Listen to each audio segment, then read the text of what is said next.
gitna ng isang malawak na gubad na kung saan nakatali ang isang kaawa-awang tao sa puno ng higera. Panginoon ko!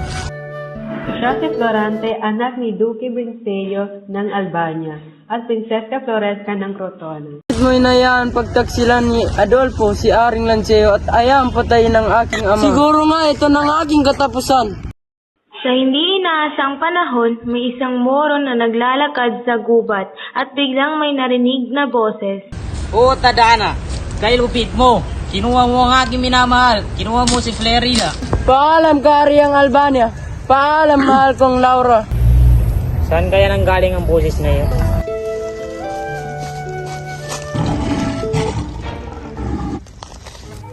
Napatay ni Aladdin ang dalawang tigre at tinulungan niya ang kaawa-awang lalaki na nakagapo sa puno ng higera. Parang nakita ko na ang taong ito.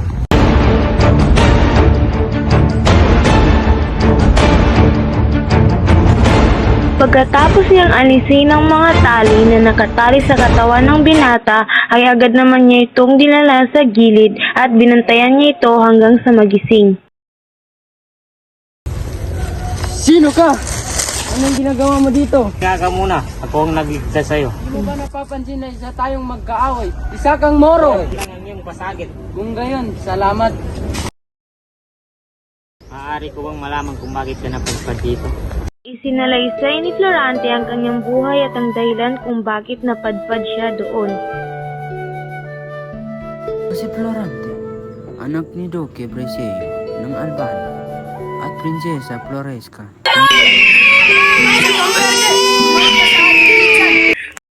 Bakit kailangan niyo umalis?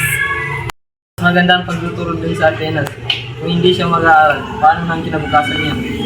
Mag-aalaga sa anak ko! Huwag mag-aalala, aalagaan siya ng mga guro.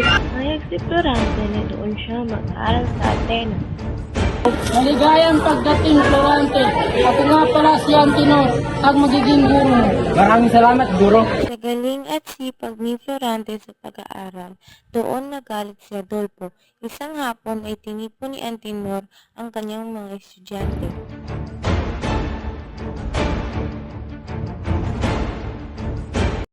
Dahil sa galing ni Florante, hindi maiwasan ni Adolfo ang galit niya kay Florante. Sa mga pun... Nakalipas ang isang taon ay minatanggap si Florante na sulat galing sa kanyang ama. Pinasa niya at nalaman niyang pumanaw na ang kanyang pinakamamahal na ina. Ikumanang kasama ang aking ina ng matagal. Napagdesisyonan din ni Florante na umuwi sa Albania kasama si Minandro at nakatanggap naman ng sulat si Briseo galing kay Haring Lanceo. Ikaw ang babalik sa ating bahay. Maaari ko bang malaman ang pangalan ng binibini niya? Yan si Laura. Yan ang aking anak. Maiwan ko muna kayo. Mag-uusap pa kami ng tatay. Magandang umaga sa iyong binibini. Kanina pa kita napapansin dito. Magandang umaga din sa iyo, Florante. Lagi kang pinakwento ng aking ama. Sana magkikilala pa kita ng lubusan. Gayon din ako. Ngunit ilang araw na lang ay aalis na. Kalipas ang ilang araw ay pinaalalahanan ni Haring Lanceo si Florante tungkol sa magaganap na digmaan. Sumapit na ang araw na hinihintay ni Florante ang makipagdigma.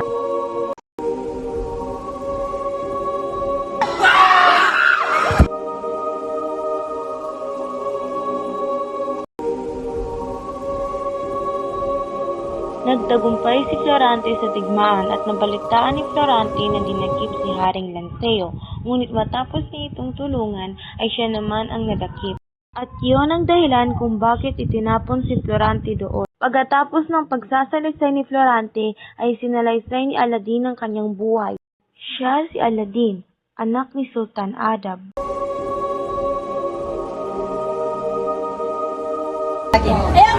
Kung hindi ka sumama, papatayin siya Aladdin. Mas maasahol pa doon, inagaw ng kanyang ama ang kasintahan niyang si Flerida. Bitawan mo ako! Bitawan mo ako! Sa pamamagitan nito, mapapasahin na rin bago. Laura! Flerida! Laura! Florante! Aladdin! Bakit ka napadpad dito, Laura? Si Simula nung nawala ka, naging magulo na ang bayan at madalas pa akong pagdangkaan ni Adolfo. Muling nakita ni Florante at Aladdin ang kanilang pinakamamahal na binibini.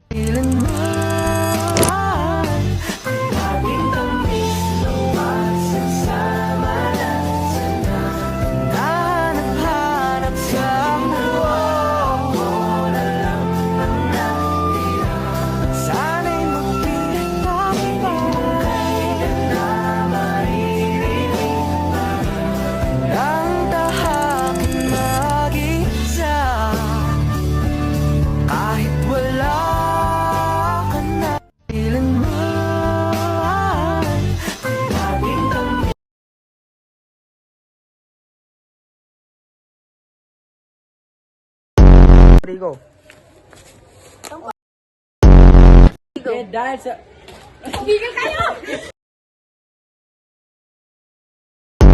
Hindi ka sumama, papatayin ko sila din. Hindi ka sumama, papatayin ko sila din.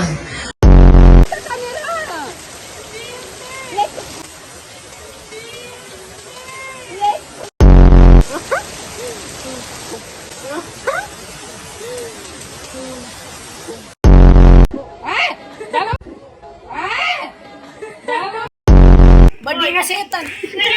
Badi nga setan! Sino? Sino? Nagselos ako. Kinuha niya si Laura. Kinuha niya si Laura.